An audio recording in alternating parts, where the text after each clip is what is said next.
In late October 2018, deep in the wild hills of the northern Appalachians, an ordinary father-son camping trip turned into one of West Virginia's most enduring mysteries. For 5 years, the vanishing of Thomas and his 17-year-old son, Eli, left a gaping wound in the quiet mining community of Maple Hollow until a chance encounter with modern technology cracked the case wide open, revealing secrets that would fracture a family and haunt a whole region. On the misty evening of October 15th, 2018, Catherine Hensley sat in the kitchen of her clapboard house, watching the rain bead on the dark window pane. It was nearly 9, and her ex-husband and son should have returned 3 hours earlier. She called Thomas again, straight to voicemail, then stared at Eli's last text on her phone. With trembling fingers, she pressed the number she hoped never to need.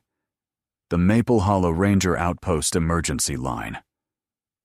Maple Hollow Ranger Station, this is Officer Briggs. My ex-husband and my son.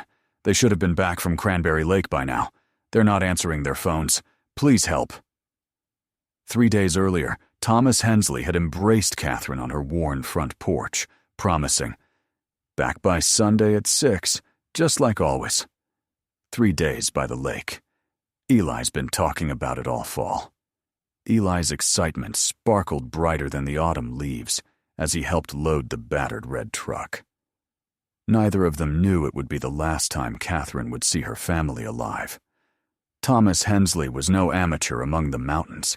He'd grown up hiking these ridges, once guiding teens through the backwoods as a scoutmaster. He could navigate by the moss on the trees, predict storms by the bend of the grass. If anyone could keep Eli safe in those Appalachians, it was Thomas. But now they were gone. What occurred in those ancient hills would remain an enigma for 5 long years. And when the truth finally staggered into daylight, it would shake the whole community and redefine what a father's devotion and desperation could look like. By sunrise on October 16th, the Maple Hollow search and rescue team was assembled in the drizzle outside the Cranberry Lake trailhead. Thomas's rusty Toyota still sat alone in the lot, keys left carelessly in the ignition, the doors unlocked, untouched. Nothing seemed amiss, except for the old blue backpack missing from the bed of the truck. Detective Evelyn Porter, famous for her sharp instincts and her knack for unraveling small-town puzzles, joined Officer Briggs at dawn. She surveyed the Hensleys' deserted truck, the silent woods, and the trail log posted at the ranger station. There, in strong, slanted handwriting, T. Hensley and Son, 3 days, Cranberry Wilds. "We have no signs of violence," Porter observed, her voice hushed. Not a thing out of place but the missing gear. The search dogs caught the scent quickly, racing along the muddy path that wound through sodden birch trees and over rough roots. The trail was easygoing for nearly 2 miles, but at a fork by a tumbling creek, the dogs began to hesitate, circling, whining, then suddenly losing the trail completely. "That's not normal," said veteran handler Bob Cheney. "Weather's been bad, but these dogs can track a ghost through a thunderstorm." Nature, it turned out, was fighting the search. A harsh October storm had battered Maple Hollow on the 2nd night of the camping trip. Rain had flooded the trails, and then, shockingly early, a thin layer of snow blanketed the hills. For 2 days, volunteers, rangers, and even a few old coal miners swept the woods, combed creek beds, and peeked into every cave and hollow. Overhead, helicopters could barely see a patch of ground through the fiery autumn canopy. Every likely spot was checked. Nothing but empty wilderness met the searchers at every turn. Within 72 hours, what began as a missing persons case stretched into a growing tragedy. The search grid expanded. Rumors swirled in the diner and the church. Local news filmed worried friends pacing the muddy parking lot, and schoolmates pinned Eli's photograph to the message board. Still, there was no sign, no tracks, no dropped belongings, No hope. "We have to consider every possibility," Detective Porter told Catherine on the fourth day, her voice heavy. "Accident. Wild animal. Maybe even leaving on purpose. Sometimes people just disappear." Catherine gripped her cold coffee, her knuckles white. Thomas would never run away. Not with Eli. Never. But as days turned into weeks, even that certainty began to erode. As weeks dragged by, the investigation unearthed secrets that threatened to change everything Catherine believed. Detective Porter met Catherine in the cramped back room of the Maple Hollow police station, a stack of paperwork and hand bank statements, receipts, legal warnings. "Did you know about his debts?" Porter asked quietly. Catherine shook her head, eyes locked on the numbers. Credit cards maxed out, overdue bills, a second mortgage she had never signed, nearly $90,000 owed. Then, the most chilling, a letter from child support enforcement threatening Thomas with jail if he missed another payment. A court hearing had been scheduled for October 19th, 4 days after Thomas and Eli had vanished into the wild. "There's something else," Porter added. "Thomas took sick leave from the sawmill. He was trying to sell his retirement savings. Did he ever talk about leaving Maple Hollow for good?" Catherine was silent, but her brother, Mark, spoke up. "Last month, Tom asked if I'd promise if anything happened, that I'd tell Eli he loved him. I thought he was just tired." Eli's best friend, Angelo, revealed another strange detail. Eli said his dad had been talking about starting over somewhere far away, like maybe a new life. Eli didn't seem scared, just confused. All theories began to seem possible. Was Thomas running from something or trying to protect his son?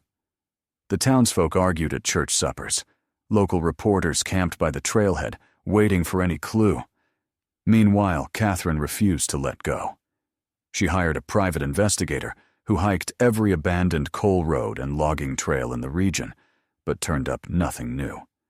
She organized monthly search parties, braving freezing winds and summer heat alike. The mountain seemed bent on keeping its secrets. For 2 years, Catherine and the community clung to hope. But by the third winter, even the sturdiest believers had begun to accept the unthinkable. Thomas and Eli, lost to the endless forest, would never come home. In March of 2023, a discovery more accidental than deliberate finally cracked the silence surrounding the Hensleys' disappearance. Dr. Emily Zhang, a postdoctoral researcher at West Virginia University, had been flying a drone over the less-traveled ravines outside Maple Hollow, studying the black bear population for her wildlife migration study. Her drone caught a flicker of unnatural shape, rectangular, gray, beneath a tangle of wild grapevines and leaf litter, 8 miles off any marked trail. Squinting at the trembling video feed, Dr. Zhang saw what appeared to be the edge of a faded tarp, and something else, unmistakably man-made. She sent the coordinates to Officer Briggs, who now oversaw cold cases for the county sheriff's office. Within 2 days, a special wilderness recovery team prepared to rappel into the shadow-choked ravine. What they found stopped the searchers, culled a secluded, weather-beaten campsite hidden from sight and time. This was no temporary shelter. Built with patient hands, lined with scavenged stones, it held the marks of endurance and stubborn hope. There was a lean-to, a fire pit, and several faded cans of beans and instant coffee protected by rusty tins. Equipment matched the list Catherine had provided. Their red camping lantern, Eli's battered scout knife, even the checkered flannel that Thomas always wore in cold weather. But there were no bodies. The campsite was still, hushed, holding its breath after years of abandonment. Then, under a pile of stone and branches weighted carefully against the weather, one of the rescuers uncovered a leather-bound journal, the pages still legible if you turned them gently. The first entry was dated October 13th, 2018, the very evening Thomas and Eli had gone missing. The last was March 25th, 2019. They had survived there, hidden in the hollow, for nearly 6 long months. Detective Porter met Catherine and Mark in a quiet room at the sheriff's office, her hands wrapped protectively around the journal as if it were a sacred artifact. She opened to the first page and began to read Thomas's slanted, careful handwriting. October 13th, 2018. Eli thinks this is another adventure. I tell him we need to camp a little further, away from the crowds. He trusts me, like always. I wish I could have told Catherine the truth, but I'm scared. Scared of losing Eli, scared of prison for what I owe, scared of everything. Maybe here we'll have the time to find a way out. As Porter read aloud, the weeks and months unfolded in Thomas's confessions, his elaborate planning, how he had stashed supplies over several trips, his desperation to escape mounting debt and legal threats. He described teaching Eli how to catch fish, build shelters, mend boots, and ration beans. In the entries from December, Thomas admitted how the bitter cold made them both thin, but Eli stayed optimistic, making up songs and dreaming of seeing his mother again. By February, the tone changed. Thomas wrote of regret and fear as Eli became withdrawn, missing school, his friends, and Catherine's laugh. In March, disaster struck. March 18, 2019. Eli slipped while collecting dry branches. Bad fall. His leg's broken, and there's nothing left to splint it with. His fever is high. I can't risk going for help. The world thinks we've vanished for good.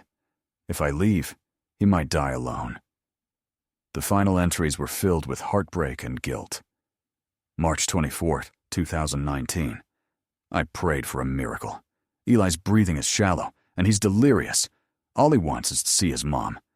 I'm so sorry, Catherine. This is my fault. I thought I was protecting him, but I took everything away.